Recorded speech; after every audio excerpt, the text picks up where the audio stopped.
love and support of his family. And so this ceremony is a recognition of their contributions as well. I'd also like to acknowledge many here in the audience who have been mentors to Colonel Williamson over the years. Your generosity and care for Will is what has helped him become the Marine that he has become today, and I know he's very appreciative of that.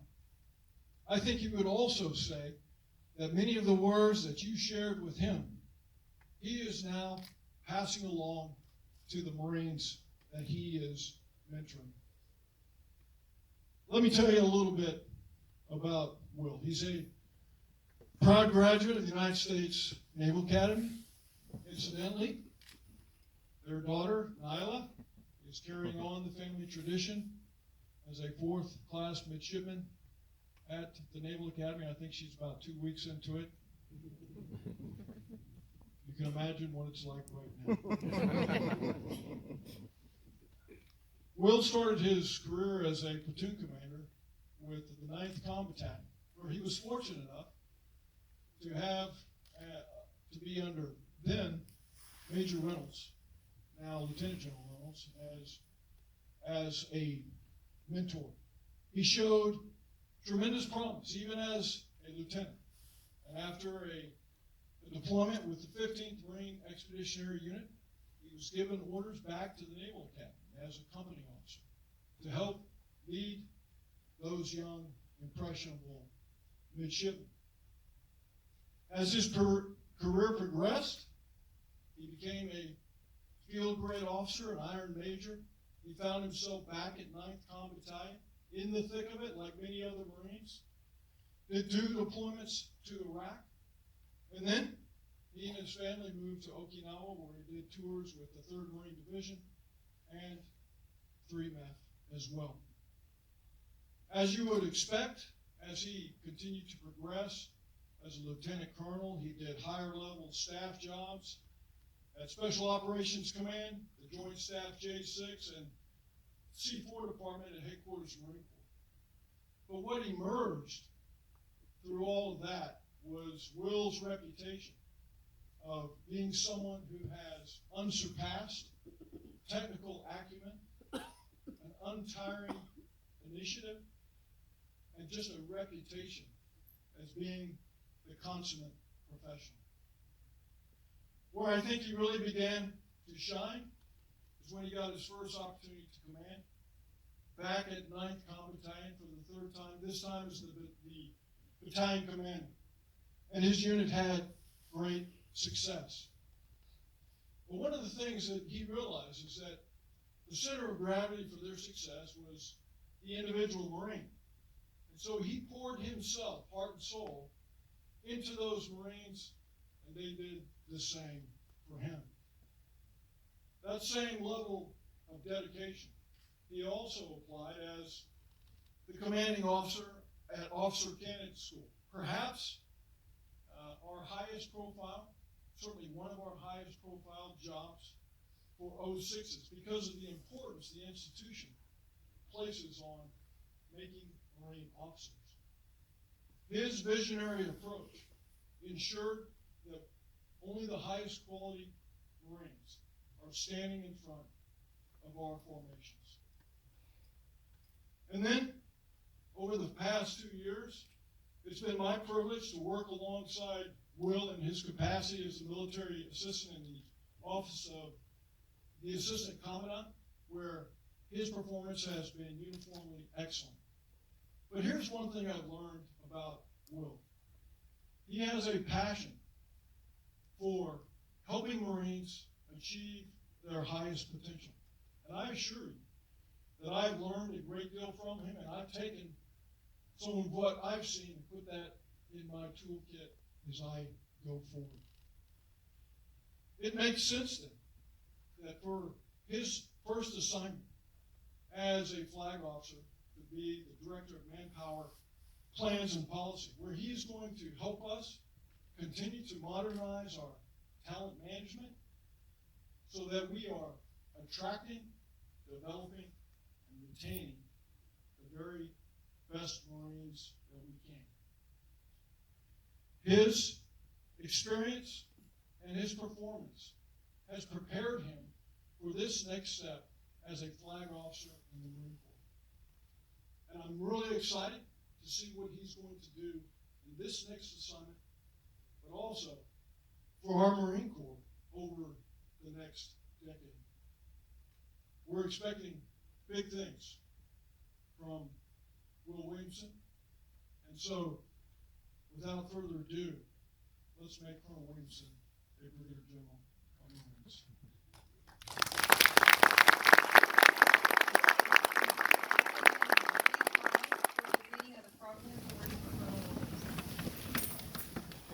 From the Commandant of the Marine Corps to Ahmed T. Williamson, attention orders.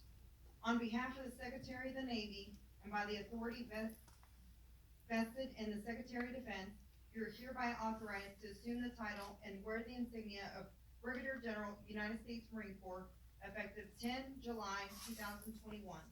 This authorization recognizes the increased responsibilities bestowed upon you by Congress and the President of the United States, and it is deemed to be in the highest interest of the United States Marine Corps and the United States Naval Service.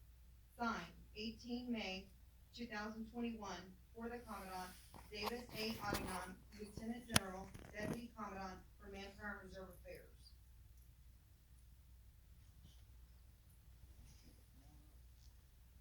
The new Brigadier General rank insignia will be pinned on by Brigadier General Williamson's grandfather, retired Master Chief Petty Officer Melvin G. Williams, and Brigadier General Williamson's wife, Ms. Matrice Williamson.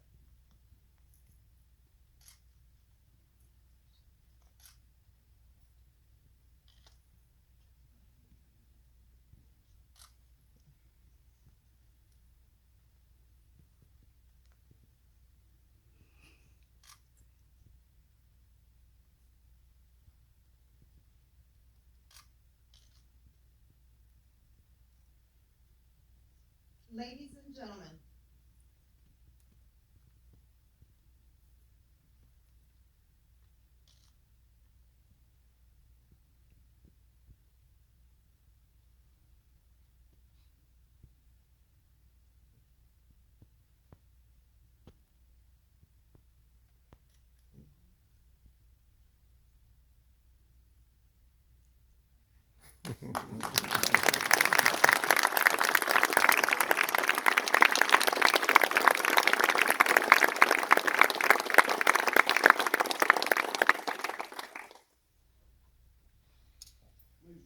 now we will reaffirm General Williamson's oath of office. Raise your right hand and repeat after me. I state your name. I, Ahmed T. Williamson, Do solemnly swear do solemnly swear that I will support and defend that I will support and defend the Constitution of the United States the Constitution of the United States against all enemies, foreign and domestic, against all enemies, foreign and domestic, and that I will bear true faith and allegiance to the same. and that I will bear true faith and allegiance to the same, That I take this obligation freely, that I take this obligation freely, without any mental reservation without any mental reservation or purpose of evasion, or purpose of evasion, and that I will well and faithfully and that I will well and faithfully discharge the duties discharge the duties of the office upon which I am about to enter. of the office upon which I'm about to enter. So help me God. So help me God. Congratulations, General.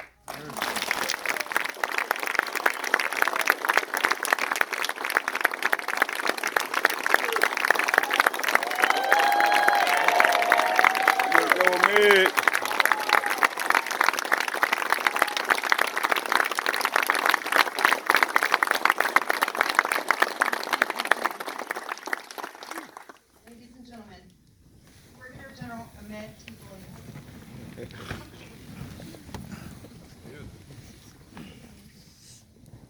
General Mrs. Thomas, Admiral Haney, distinguished lieutenant generals, senior executives, fellow general officers, colonels, Navy captains, sergeants major, master gunner sergeants, family and friends, ladies and gentlemen, good morning.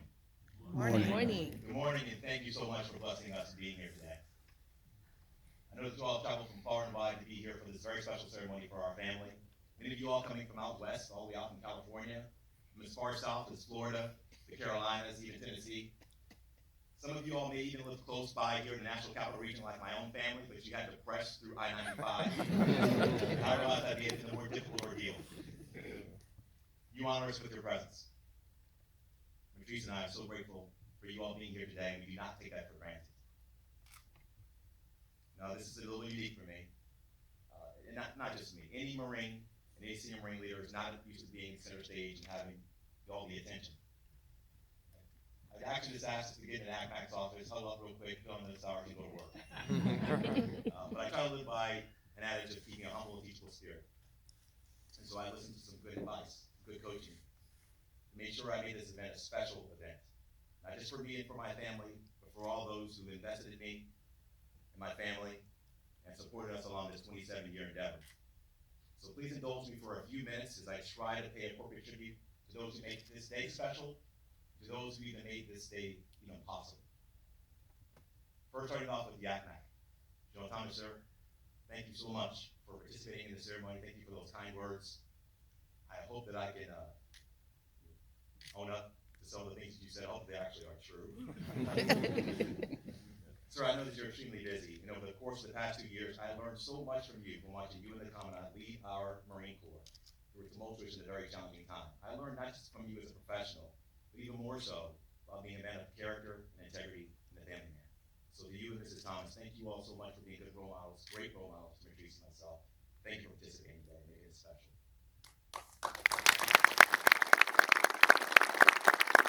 The National Museum of the Marine Corps, to General Lukeman and his team, what a beautiful edifice. What a great backdrop for a very special ceremony for us. And thank you, General Lukeman, for being flexible. This is the first large gathering this museum has had since the COVID pandemic. And we had to go back and forth a couple times about that. So thank you, sir, to you and to your team. You're straight professionals. It was important for me to be able to have my family here, but even more so, particularly even more importantly, for my Navy, that kind of list towards Navy, my family list towards Navy, it's important for me to bring them here. We're going to run them through the exhibits before they leave. Make sure we dip them in Marine Corps green and they kind of figure out what we're doing now. I think we may be catching up to you now. To the band. Bands always make things very special, and today is no different. Sergeant Williamson to our team, I'd ask you please join me in a round of applause for this.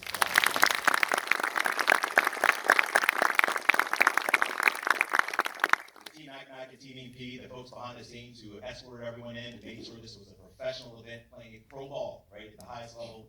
Thank you all for all the work that you did behind the scenes. Captain Poole, thank you for traveling all the way from Tennessee to come and deliver this invocation. There's a very special reason we asked him to give the invocation today, not just because of his phenomenal voice. It makes you feel like you heard from the voice of God yourself. But 27 years ago, almost to the day, my bride and I were married in Annapolis, Maryland, and Chaplain Poole married us. So 27 years ago, not only at the altar when he delivered those words and the prayers over us, but the days leading up to it, I know the years since. Thank you, sir, for delivering those words up to heaven, for God to be able to hear and help continue to bless our family and keep us along this journey, that we might continue to be able to pour out to every Marine who we come in contact with. You honor me with your presence, sir.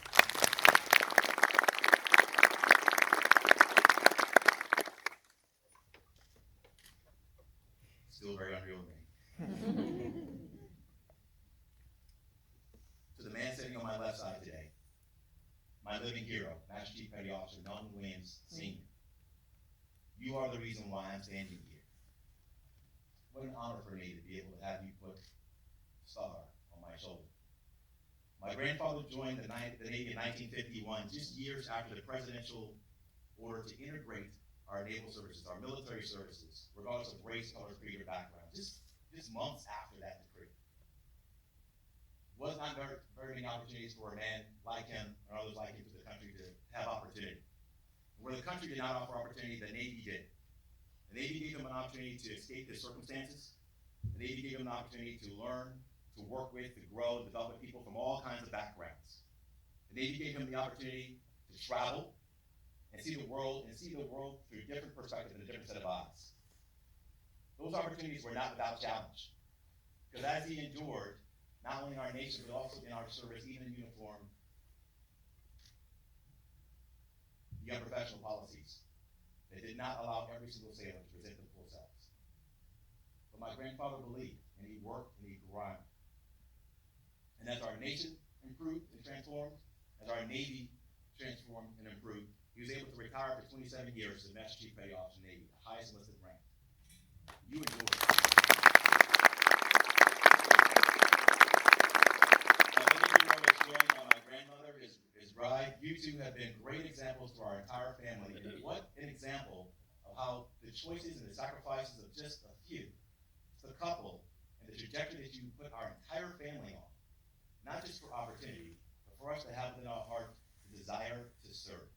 Thank you so much for your example to us.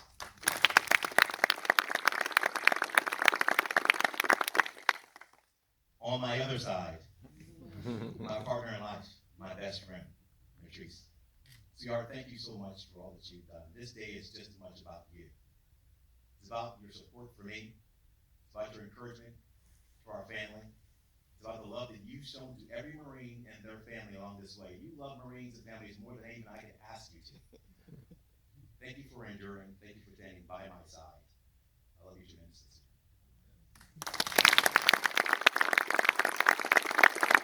Thank you for also nurturing 3 beautiful, talented children. And initially, I was really disappointed that our kids would not be here with us today.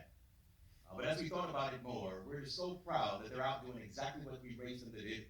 They're out being positive, responsible young adults, positively contributing to the environment around them. Our oldest daughter, Aaliyah, is a broadcast journalist in Dayton, Ohio. She's living now with her new husband, who's going to his 4th year of medical school. Our son, Corporal Williamson, is serving right now in the 1st NLG, and he actually can't leave because he's on standby to go to the deployment. And our youngest, as you heard, Nyla, she's just sweating right now. I don't know what day it is right now. But we're just so proud of them. Beyond a rank or an award or any accolade, those are the biggest achievements to us. And being able to live this life and still have a healthy family. So thank you, sweetheart, for helping nurture those kids.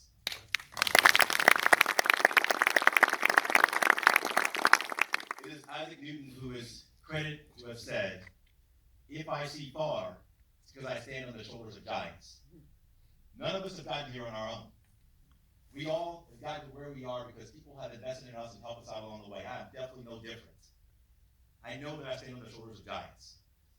Giants in my family, giants in the Corps through leaders and mentors, and through the Marines with whom I've had the opportunity to serve, giants in our community, our church family. I acknowledge you and I thank you that I stand on your shoulders today.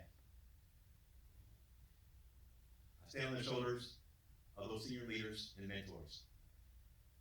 Man, I don't know what you saw in Second Lieutenant Williamson, when I couldn't even spell USNC. You took the time to bring me in and show me kind, compassionate, hard love, and let me to believe that I can continue to be good as a professional in the Marine Corps and still love our Marines. Thank you, man. I stand on the shoulders of mentors. Along the way, I've had an opportunity to meet Lieutenant General Stewart, Lieutenant General Coleman, Brigadier General Thomas. Thank you all that you all continue to stay in contact with me through these many years. I stand on the shoulders of all those like Admiral Haney. Sure, as important as you are enrolled, and as busy as your schedule is, that you continue to invest in me and my family and those around you to ensure the next generation naval officer succeeds. I stand on your shoulders. I stand on the shoulders of the senior enlisted leaders who represent the Marines I've had the opportunity to serve. There's Master Gunner Sergeants here, there are comm chiefs here who helped me develop my professional acumen. Master Gunner Sergeant Cesar, Master Gunner Sergeant Bush. And when the Marine Corps gave me the opportunity to command, I'm blessed to have served alongside Sergeant Major Reggie Baker and Sergeant Major Lance Harrell. You and the Marines you represent, I stand on your shoulders. I stand on the shoulders of all those Marines who came before us, the history and lineage of those who served before us. So to the Marine Corps Association, the Marine Corps University Foundation, the National Monmouth Point Marine Corps Association, thank you for continuing to tell our Marine stories, regardless of race, color, creed, or background. That all Americans, regardless of where they come from, want to continue to contribute to our nation. And those who had the opportunity to do so within this uniform, we stand on their shoulders. I stand on the shoulders of Staff Sergeant Johnny Coe, original Monmouth Point Marine.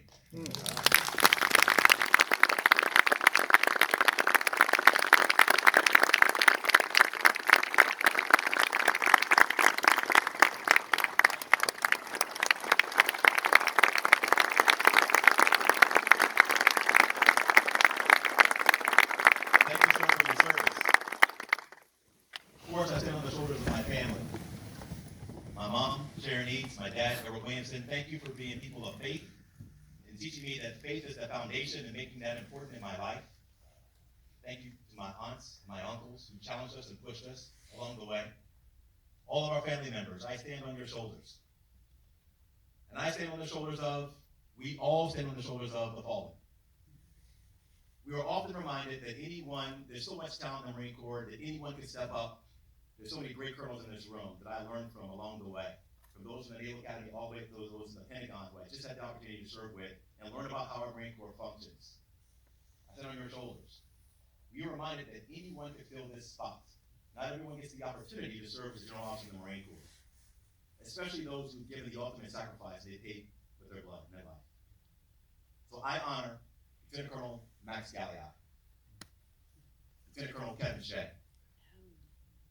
Major Ray Mendoza, Major Doug Zimbeck, Major Rick Gannon, and so many countless others who did not have the opportunity to be here today, but if they were, I know they would stand in this spot. My emphatic prayer is that I honor them in my life through what they're not able to live today. They paid with the ultimate. Now it's time for me, my opportunity to give within the spheres of influence I've been placed. You honor me with your presence. Thank you for your time. I appreciate your attendance. Semper Fidelis, God bless, and now I'm ready to do the work.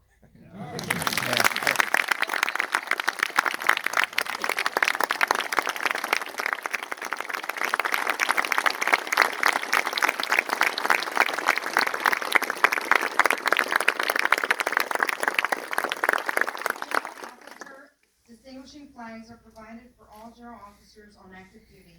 Regular officers, upon acceptance of their promotion to the grade of general officer and acceptance of promotion within the grade of general officer, will be issued a flag appropriate to their grade. Brigadier General Williamson's uncle, retired Vice Admiral Williams Jr., will present Brigadier General Williamson with his personal distinguishing flag.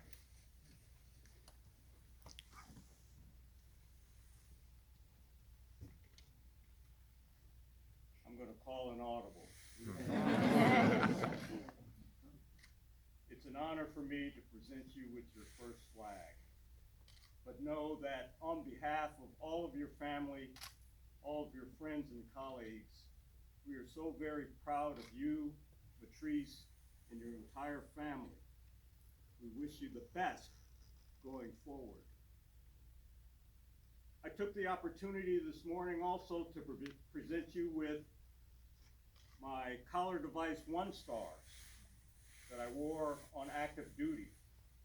Did have to use a cloth to remove some seawater residue. But let those stars be a continual reminder to you of your family's 4 generations of naval service, now approaching 100 years. May those stars portend continued positive performance as accentuated by the grace of God.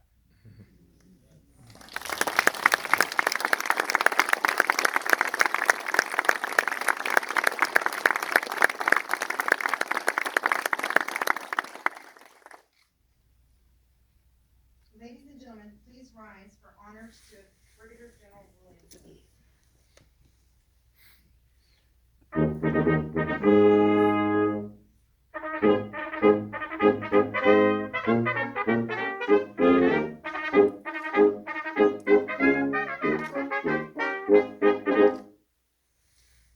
Ladies and gentlemen, please remain standing for the playing of Anchors Aweigh and the Marines Hymn.